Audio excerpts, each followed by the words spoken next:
नमस्कार दोस्तों, मैं विशाल नामदेव आप सभी का फिर से स्वागत करता हूं इंटेलिजेंट ट्रेनिंग एकेडमी पर।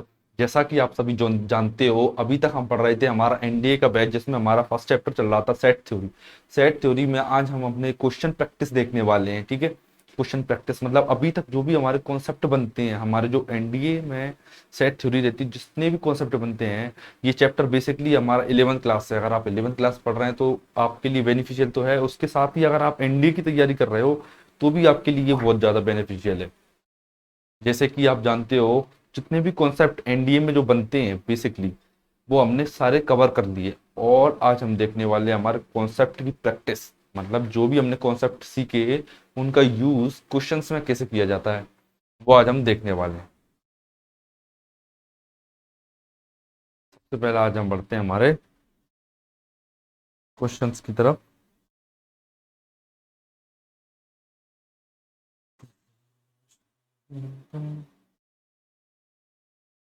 देखिए, पढ़ते हैं हमारा फर्स्ट क्वेश्चन प्रैक्टिस में। केवल क्वेश्चन प्रैक्टिस होने वाली है, इसके अलावा इसमें कुछ भी नहीं करवाने वाले हम।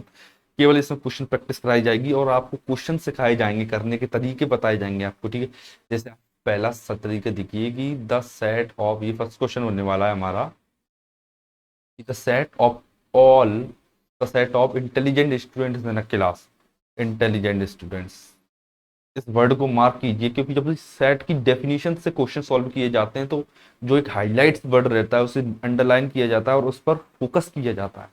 बढ़ते हैं कि पहले ये क्या नल सेट है, दूसरा सिंगलटन है, बताइए, या फाइनाइट है, या not a well defined collection. इसे पहचानने से पहले मुझे देखना पड़ेगा नल सेट। इसमें एक लाइन दी हुई है कि वेल डिफाइंड सेट कलेक्शन नहीं है। अगर वो सेट ही ना हो तो, अगर वो सेट नहीं है तो ना तो वो नल सेट होगा, ना सिंगलटन होगा, ना फाइनाइट सेट होगा।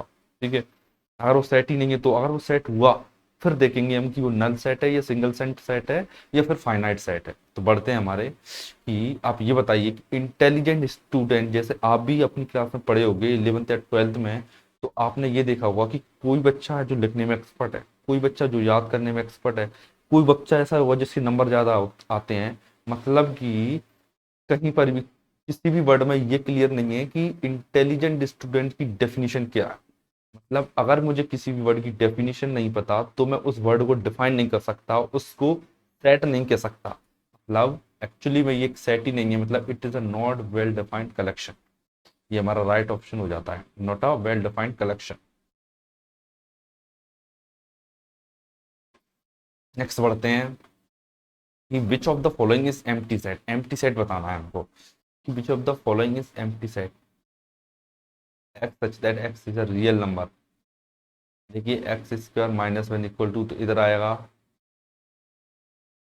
X square is equal to one, मतलब कि x is equal two plus minus one. Plus minus one दोनों रियल नंबर होते हैं, मतलब ये हमारा सही है।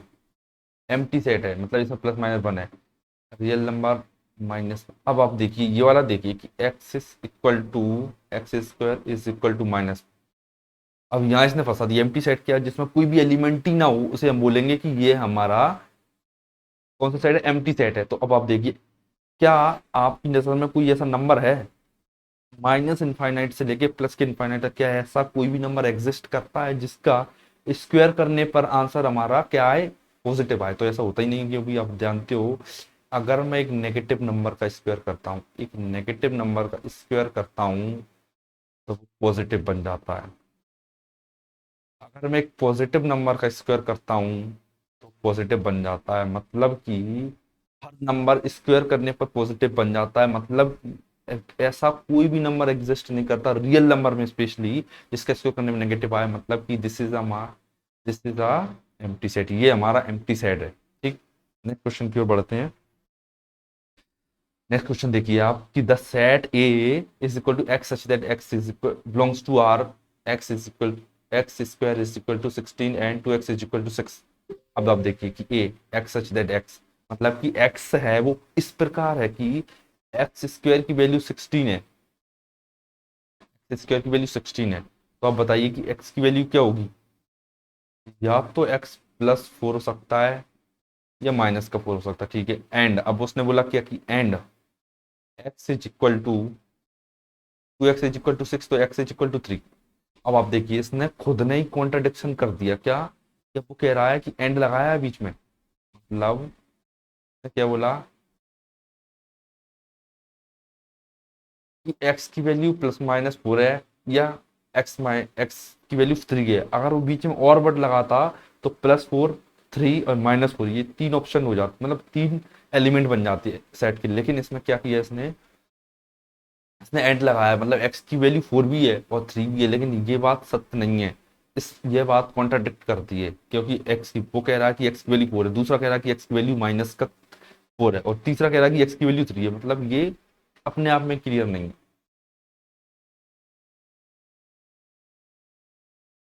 क्लियर नहीं है। एंड लगाया है, इसमें क्वेश्चन ऑप्शन मिस्टेक है, इसमें -4 हो सकता है, लेकिन हम इसके फायदे की चलते हैं इसमें, ठीक है। इसमें एक्चुअली रुकना कि इसमें आंसर तो यही होगा, रुकिए एक सेकेंड। इसमें ऑप्शन ये मिस्टेक है, इसमें ये होगा -4, 3, 4, ये राइट आंसर अपना। -4, 3, 4 ये होगा हमारा राइट आंसर, क्योंकि उसकी एक्स की वैल्यू -4 भी है, और 4 भी है और 3 भी है। तीन ऑप्शन दे रखे हैं उसमें, ठीक। नेक्स्ट बढ़ते हैं हमारे क्वेश्चन की तरफ। क्या है, if a set A has n elements, then the total number of subset of A की टोटल सबसेट्स के नंबर बताइए। आपको देखिए ये कुछ नहीं है, ये केवल एक फॉर्मूला मात्र है, मतलब इसमें केवल फॉर्मूले दिए हुए हैं। जैसा कि आपको मैंने बताया कि अगर किसी एलिमेंट, यदि किसी सेट में n एलिमेंट है, मतलब जैसे 1 2 3, तो उसमें नंबर ऑफ सबसेट कितने होंगे, नंबर सबसेट कितने होंगे, 2 की पावर n। ये मैंने आपको प्रूव करके भी दिखाया है। अगर आपको अभी भी समझ नहीं आया तो आप हमारी प्रीवियस वीडियोस को देख सकते हैं। मैंने हमारे चैनल की डिस्क्रिप्शन में लिंक ही दी हुई है सेट थ्योरी की, तो आप वहां जाकर चेक कर सकते हो सेट थ्योरी। और कंप्लीट प्लेलिस्ट में एनडीए की जो सीरीज बनी हुई है सेट थ्योरी के नाम से, उसमें स्टार्टिंग से लेकर एंड तक सारी वीडियोस देख सकते हो, तब जाके आप ये वाली वीडियो देखना, आपको बिल्कुल क्लियर समझ आएगी। ये हो जाता है हमारा। बढ़ते हैं हमारा कि the number of proper subset of the set 1 2 3। सबसे पहले इसका फॉर्मूला बताना मुझे। प्रॉपर सबसेट में कितने एलिमेंट होते हैं, 2 की पावर n। 2 की पावर n क्या है, सबसेट। टोटल सबसेट कितने होते हैं, 2 की पावर n-1। लेकिन वो कह रहा है कि प्रॉपर सबसेट चाहिए मुझे, प्रॉपर सबसेट -1। केवल -1 कर दो तो प्रॉपर सबसेट पता चल जाएगा। ये ऐसा क्यों हुआ, इसका केवल एक रीजन है, क्योंकि मैंने एक वो वाला एलिमेंट घटा दिया। कौन सा एक एलिमेंट घटा दिया मैंने, उस एलिमेंट को इसमें से माइनस कर दिया, जो एलिमेंट, कैसा, जो एलिमेंट कंप्लीट शो कर रहा है। क्योंकि प्रॉपर सबसेट में कम से कम एक एलिमेंट ऐसा होता है जो 1 2 3 ना हो। इसकी डेफिनेशन देखोगे आपको क्लियर हो जाएगा, ये -1 मैंने क्यों किया आप देख सकते हो। इसकी जगह वैल्यू रखता हूँ कितनी, 1 2 3, मतलब 3 एलिमेंट। इसमें 2 की पावर 8 किया मैंने, 2 की पावर 8 किया मैंने, तो मेरा आया, सॉरी 2 की पावर 3 किया तो 8 आएगा, और 8 - 1 = 7। ये हमारा राइट आंसर है। 7 इज द राइट आंसर। आपको फिर भी कोई डाउट आता है तो कमेंट में पूछिए। बढ़ते हैं नेक्स्ट क्वेश्चन की। Given the set A is equal to 1 to 3, B is equal to 3 4, C is equal to 4 5 6, A union V intersection C find करना है हमको, ठीक है। मतलब A की वैल्यू 1 2 3, B की वैल्यू 3 4, C की वैल्यू 4 5 6। सबसे पहले देखिए, आपको पहले तो आपको अपने स्कूल वाली हैबिट को छोड़ के आगे बढ़ाना पड़ेगा, क्योंकि ये है हमारा कॉम्पिटिटिव एग्जाम। कॉम्पिटिटिव एग्जाम की खास बात ये होती है कि इसमें सबसे पहले तो कोशिश की जाती है कि पेन कम से कम चले। मैं तो आपको समझा रहा हूँ, इसीलिए मेरी मजबूरी है आप पेन चलाना, लेकिन आप कोशिश कीजिएगा कि आपको पेन चलाने की बिल्कुल जरूरत ना पड़े। बोलते हैं, आप देखिए कि सबसे पहले आप देखिए बी और सी में क्या कॉमन है। मुझे बी इंटरसेक्शन सी पता करना है सबसे पहले। बी इंटरसेक्शन सी बताइए, बी और सी में केवल 4 कॉमन है। आप इस चीज का ए के साथ यूनियन लीजिए, ए के साथ यूनियन लूंगा, ए में 1 2 3 है, इसमें 4 है, तो 1 2 3 4। This is our right answer. V is equal V, अब हमारा राइट आंसर जिसमें 1 2 3 4 चार एलिमेंट है, ये हमारा राइट आंसर होता है। नेक्स्ट क्वेश्चन की बढ़ते हैं हमारे।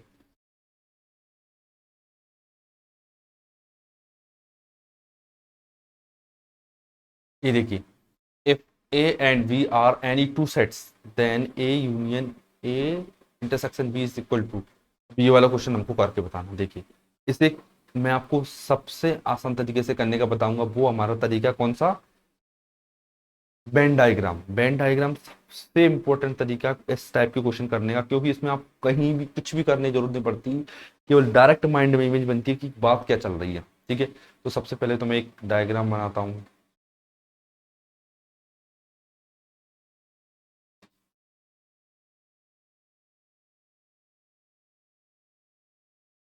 ये ए, ये बी,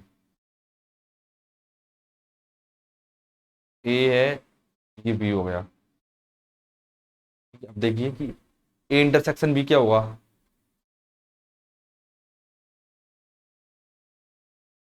ये जो वैल्यू है कॉमन, ये क्या है, ए इंटरसेक्शन बी है। ये वैल्यू हमारी मेरी ए इंटरसेक्शन बी। अब वो कह रहा है ए इंटरसेक्शन बी मुझे पता चल गया। अब वो कह रहा है ए का यूनियन निकालिए, ए का। अब देखिए ए, ए क्या है, ये पूरा कंप्लीट, ए ये पूरा, और इंटरसेक्शन ये इसका, इसके साथ इंटरसेक्शन करूंगा तो मेरा आंसर आएगा ए। ठीक है, क्योंकि कोई बाहर की चीज है ही नहीं, ए के अलावा कोई भी चीज बाहर की नहीं दी हुई है, केवल ये हमारा ऑप्शन है ए। पढ़ते हैं नेक्स्ट क्वेश्चन को। ये हमारा, अगर आपको समझ आ रहा है तो बिल्कुल कमेंट में वीडियो लाइक कीजिए, हमें बताइए, इससे मोटिवेशन मिलता है नेक्स्ट वीडियो बनाने का, और बड़ी शानदार तरीके से हम आपको नई वीडियो प्रोवाइड करवाते हैं। बढ़ते हैं आगे। ठीक है, if A and B are two set, two given sets, then A intersection, ये देखिए ए इंटरसेक्शन बी का कॉम्प्लीमेंट, इसे भी मैं चाहूंगा कि आप इसे वेन डायग्राम से करो। इससे वेन डायग्राम,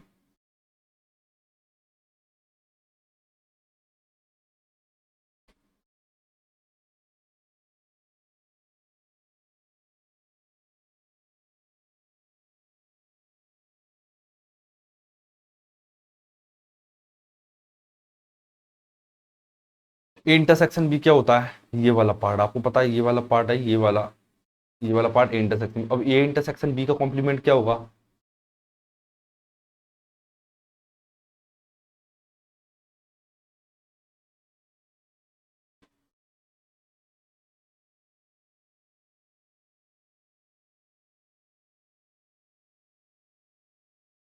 ये रहा इंटरसेक्शन बी का कॉम्प्लीमेंट। मतलब केवल वो इंटरसेक्शन वाले पार्ट को हटा दो तो इंटरसेक्शन बी आ जाता। अब वो देखिए, अब वो कह रहा है ए के साथ इंटरसेक्शन। देखिए ये वैल्यू का मुझे, इस वैल्यू को, ये ब्लैंक स्पेस है ना, इस वैल्यू का मुझे इसके साथ चाहिए, ए के साथ, कंप्लीट ए के साथ इंटरसेक्शन क्या आएगा, इंटरसेक्शन इस चीज में और इस चीज में क्या कॉमन है, केवल ये वाला पार्ट कॉमन है, केवल ये वाला पार्ट कॉमन है। इंटरसेक्शन बी, ये हुआ ए और बी का इंटरसेक्शन, ये इसका कॉम्प्लीमेंट, सब बाहर वाली चीजें हुई, और ए ये है इसके साथ, सॉरी ये वाला पार्ट हुआ A and B, A intersection B का कॉम्प्लीमेंट लिया सबसे पहले मैंने, ये रहा मेरा, ये आएगा मेरा इंटरसेक्शन बी, ये वाला पार्ट है मेरा इंटरसेक्शन बी। ठीक है, इसका कॉम्प्लीमेंट निकालूंगा तो बाहर की चीजें आएंगी मेरी, बाहर की चीजें आएंगी, मतलब ये भी आएगा और ये भी आएगा। अब मुझे,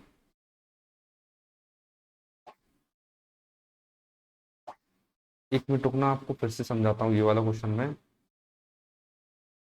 एक मिनट रुकना, फिर से आपको समझाता हूँ। देखिए आप,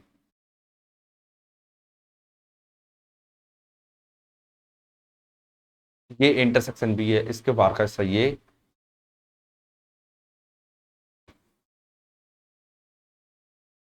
ये वाला पार्ट डार्क होगा, क्योंकि इसने क्या दे रखा है, इंटरसेक्शन बी का कॉम्प्लीमेंट, ये इंटरसेक्शन बी, इसका कॉम्प्लीमेंट ये बाहर वाला पार्ट है। अब देखिए ए के साथ इंटरसेक्शन पूछ रहा है, ये पूरा है, और ये डार्क वाला भाग, और ए वाला भाग ये है पूरा, ये भी है, लेकिन इसमें क्या है, जो ए इंटरसेक्शन बी का कॉम्प्लीमेंट है वो ए हिस्सा इंक्लूड नहीं कर रहा है, इस पार्ट को एक्सक्लूड कर रहा है, ये वाले पार्ट को, तो केवल ये वाला पार्ट होगा जो कॉमन होगा, ये वाला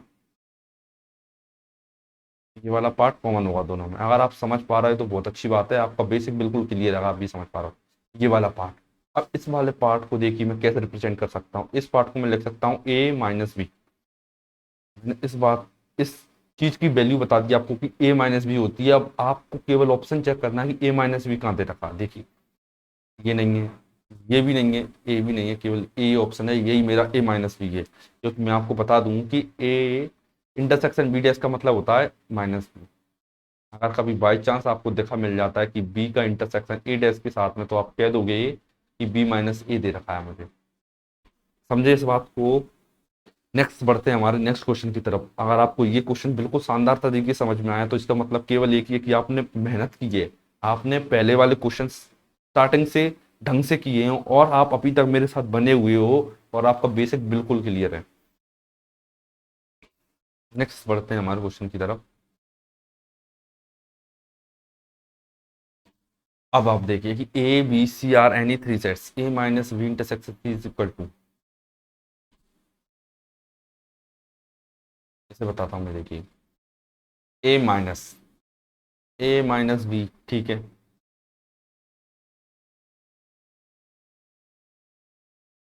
तो आप देखिए माइनस का मल्टीप्लाई यूनियन में हुआ, तो ये इंटरसेक्शन बन गया।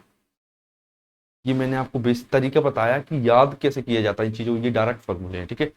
अब देखिए ब्रैकेट लगाया, फिर से मैंने ए माइनस सी किया, ये मेरा बन गया फॉर्मूला। कौन सा, ये ए माइनस बी इंटरसेक्शन, ये रहा answer. This is the right answer. अगर मान लो कि क्वेश्चन ऐसा होता कि ए माइनस बी इंटरसेक्शन सी, तो आप क्या लिखते कि ए माइनस बी, इंटरसेक्शन है तो रिवर्स हो जाता, साइन यूनियन बन जाता, तो बी माइनस सी हो जाता। A minus B union B minus C, ये हो गया हमारा राइट आंसर, ठीक। बढ़ते हैं नेक्स्ट क्वेश्चन की तरफ। If A B C are non empty sets then A minus B union B minus A बताना है। इसके लिए मैं फिर से आपको एक बात कहना चाहूंगा कि सबसे पहले इसके लिए बढ़िए वेन डायग्राम की तरफ से। जब भी किसी क्वेश्चन में वैल्यू आए हैं दो तीन तरह की, तो आप सबसे पहले बढ़ोगे किसकी तरफ, हमारे इसकी तरफ, क्या, वेन डायग्राम। वेन डायग्राम अगर आप कर लेते तो बिल्कुल माइंड में क्लैरिटी बन जाएगी, इमेज बन जाएगी आपके माइंड में कि करना क्या है हमको। देखिए आप, सबसे पहले मैं आपको वेन डायग्राम बनाता हूँ।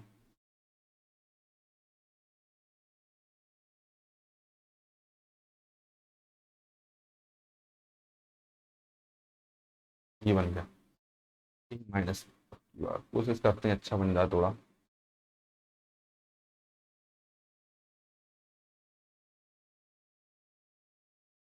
ये बन गया, ठीक है, जैसा बना वैसे ठीक है।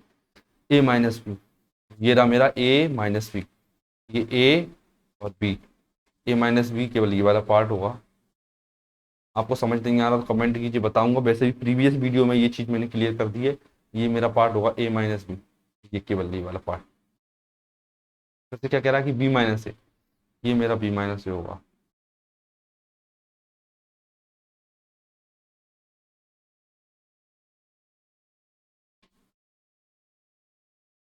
ए minus B, B minus A union, मतलब केवल ये वाला पार्ट कॉन्सेप्ट आ गया। ये वाला पार्ट और ये वाला पार्ट, ये जो डार्क जो शेडेड पार्ट है वो हमारा आंसर है। अब आपको बस ये देखना है कि शेडेड पार्ट किसमें देगा। ये यूनियन बी में से बी घटा दोगे, इतना अकेला बचेगा ए वाला, मतलब ये ऑप्शन गलत है। अब ए में से ए इंटरसेक्शन बी, ए में से ए इंटरसेक्शन की बी घटा दो तो भी ये वाला पार्ट बचेगा, मतलब ये भी गलत। इसमें देखते हैं ए यूनियन बी में से ए यूनियन बी, मतलब इन दोनों में से इंटरसेक्शन घटाया है। अब ये वाला सही है, कैसे देखिए, मैं आपको फिर से इसे डायग्राम की हेल्प से समझाता हूँ क्या। फोर्थ थर्ड ऑप्शन क्या कह रहा है, थर्ड ऑप्शन कह रहा है कि ए यूनियन बी बनाया मैंने पहले। ए यूनियन बी क्या होता है, ये रहता है, ये यूनियन बी, ये यूनियन बी है, मतलब ये भी सर्कल, ये भी सर्कल, ये भी डार्क। अब केवल क्या है, इंटरसेक्शन बी माइनस कर दी, मतलब ये जो बीच का पार्ट दिख रहा है आपको, ये वाला पार्ट, ये डिलीट कर दोगे तो ऐसा बन जाएगा, ऐसा दिखेगा, मतलब ये हमारा राइट ऑप्शन है, सी हमारा राइट ऑप्शन है। बिल्कुल तरीका आपको सीखना पड़ेगा। 11th क्लास से आप बढ़ के आए हो, बेसिक वो पुरानी चीजें छोड़ना पड़ेंगी, पुरानी मेथड आपको छोड़ना पड़ेंगी, नई चीजें सीखना पड़ेंगी, ठीक।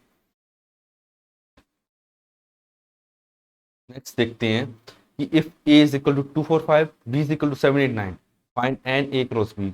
एक्चुअली में ये क्वेश्चन हमारा रिलेशन एंड सेट का है। कौन सा, सेट एंड फंक्शन का। गलती से इसमें डल गया, इस सीट में डल गया, तो फिर भी बताऊंगा आपको मैं फिर भी। एन ए क्रॉस बी का फॉर्मूला पहले बता देता हूँ कि n A multiply n B, n B, ठीक है। एन ए में कितने एलिमेंट हैं, तीन। एन बी में एलिमेंट कितने, तीन, तीन गुणा तीन, नौ। ये हमारा ऑप्शन हो गया, ये हमारा राइट आंसर हो गया। ठीक है, तो केवल 9 आंसर है, मतलब बहुत ही इजी क्वेश्चन। अगर आप नेक्स्ट चैप्टर भी देखोगे रिलेशन फंक्शन, उसे मैं बाद में करवाऊंगा, तो आपको देखने को मिलेगा कि बिल्कुल इजी क्वेश्चन है, बिल्कुल। इसी में ही देखते हैं। अभी अभी तो आप बिल्कुल बने रहिए, इसमें केवल क्वेश्चन क्वेश्चन क्वेश्चन प्रैक्टिस होगी बस। if the set A has p element, B has q element, then the number of element A cross B। अभी आपको बताया दोनों का मल्टीप्लाई कर, तो ये हमारा राइट ऑप्शन हो गया। ठीक है, दोनों का मल्टीप्लाई किया, उसमें फर्स्ट में कितने एलिमेंट, दूसरे में कितने एलिमेंट, दोनों का मल्टीप्लाई किया, आंसर आ गया हमारा कि A क्रॉस B में नंबर ऑफ एलिमेंट कितने होंगे।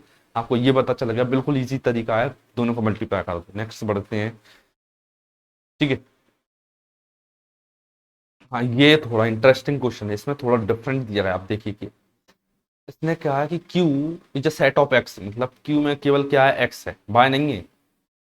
Q में X है और X की डेफिनेशन उसने दे रखी है, X जो है वो 1/बाय है। ठीक है, 1/बाय है, और जो बाय की खास बात क्या है, ये नेचुरल नंबर है। अब आप सभी जानते हैं कि नेचुरल नंबर स्टार्ट होता है 1 से लेके इनफाइनाइट तक, 1 2 3 4 5, कोई भी पॉइंट में नहीं आएगा, कोई भी नेगेटिव में नहीं आएगा, ना जीरो आएगी, 1 से स्टार्ट होगा, प्लस के इनफाइनाइट जाएगा। अब आप देखिए, अगर मैं बाय को, यहाँ देखिए, अब बाय को अगर मैं जीरो रखता हूँ, जीरो तो इनफाइनाइट है ही नहीं, खैर वो तो ऑप्शन ही नहीं है। अगर देखिए 2/3 आया है, तो बाय की वैल्यू क्या रही होगी, 3/2। अगर 2/3 क्यू में है, अगर एक्स की वैल्यू 2/3 है, तो बाय की वैल्यू क्या रही होगी, 3/2।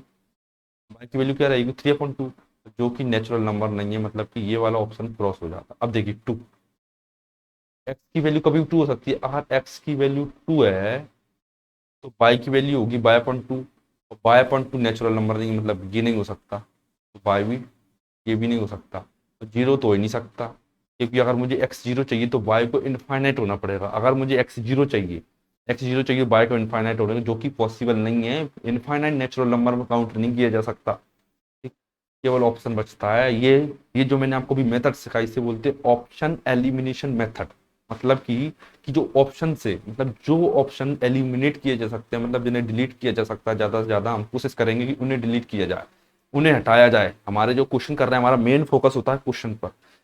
एक, मतलब जानता हूं मैं 4 ऑप्शन हैं, 4 ऑप्शन में से एक सही होने वाला है, मैंने पहला चेक किया गलत है, दूसरा चेक किया गलत है, तीसरा चेक किया गलत है। खास बात देखिए, इस चौथे ऑप्शन को मैं चेक नहीं करूंगा, ये ऑप्शन होगा, ये 100% मेरा आंसर होगा, ये आंसर है मेरा। ठीक है, नेक्स्ट बढ़ते हैं। Set, which set is the subset of all given sets, मतलब ऐसा कौन सा सेट है जो सभी का सबसेट है।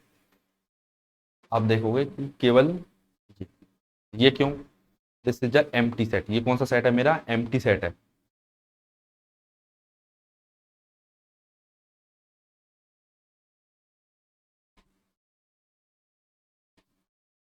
This is my empty set, मतलब ये क्या है मेरा, ये मेरा एम्प्टी सेट है, मतलब इसमें कुछ भी नहीं है, एम्प्टी सेट है। ठीक है, और आप जानते हो कि empty set is a set, मतलब empty set is a subset of every set, मतलब सभी सेट का सबसेट क्या होता है, एम्प्टी सेट। जिसमें कुछ नहीं है वो सभी का सेट है, सबसेट होगा। ठीक, तो ये हो जाता है हमारा एम्प्टी सेट। नेक्स्ट देखते हैं कि let S is equal to 0 1 0 1 5 4 7, then the total number of subset of S. Subset आप जानते हो कि 2 की पावर n किया, 2 की पावर n करूंगा मैं तो कितना आएगा, 2 की पावर n मतलब 0 1 4, मतलब इसमें कितने एलिमेंट हैं, इसमें 1 2 3 4 5, इसमें कितने एलिमेंट है, 5 एलिमेंट हैं। अब देखिए, आप 2 की पावर 5 करोगे, आप 2 की पावर कितना होगा, 4 × 16 = 32, ये देखिए अब ये 32, 2 की पावर 5 करोगे तो 32 आएगा, ये हमारा राइट ऑप्शन हो जाता है। बिल्कुल बने रहिए हमारे साथ, इसी टाइप की अमेजिंग क्वेश्चन हम आपको बताने वाले हैं, बने रहिए, अभी भी थकना नहीं है, और आगे बढ़ते हैं, देखते हैं और कितने क्वेश्चन है इस सीट में। सीट में यहीं तक थे क्वेश्चन अभी तक। ठीक, सबसे पहले तो आपका धन्यवाद, अगर आपने ये वीडियो यहाँ तक पूरी देखी है, तो बिल्कुल आप अपने गोल के प्रति बहुत ज़्यादा सीरियस हो, और आप बिल्कुल, आपके 99.99% चांस है कि आपका एनडीए निकलने वाला है। इस बार आप एनडीए फोड़ने वाले हो, जो भी इस, जब भी आप इस वीडियो देख रहे हो, मतलब आपने कंप्लीट वीडियो अभी तक देखी है, तो इसका मतलब केवल ये है कि आप बहुत ज़्यादा सीरियस हो और एनडीए निकाल के रहोगे। ठीक, अगर आपको कोई भी प्रॉब्लम आती है तो कमेंट में डाउट लिखिए हमारे। इसके अलावा आप हमें इंस्टाग्राम पर फॉलो कर सकते हैं। अगर आपको ये वीडियो पसंद आए तो वीडियो लाइक करें, चैनल सब्सक्राइब करें और ज़्यादा से ज़्यादा अपने फ्रेंड को शेयर करें वीडियो। Thank you.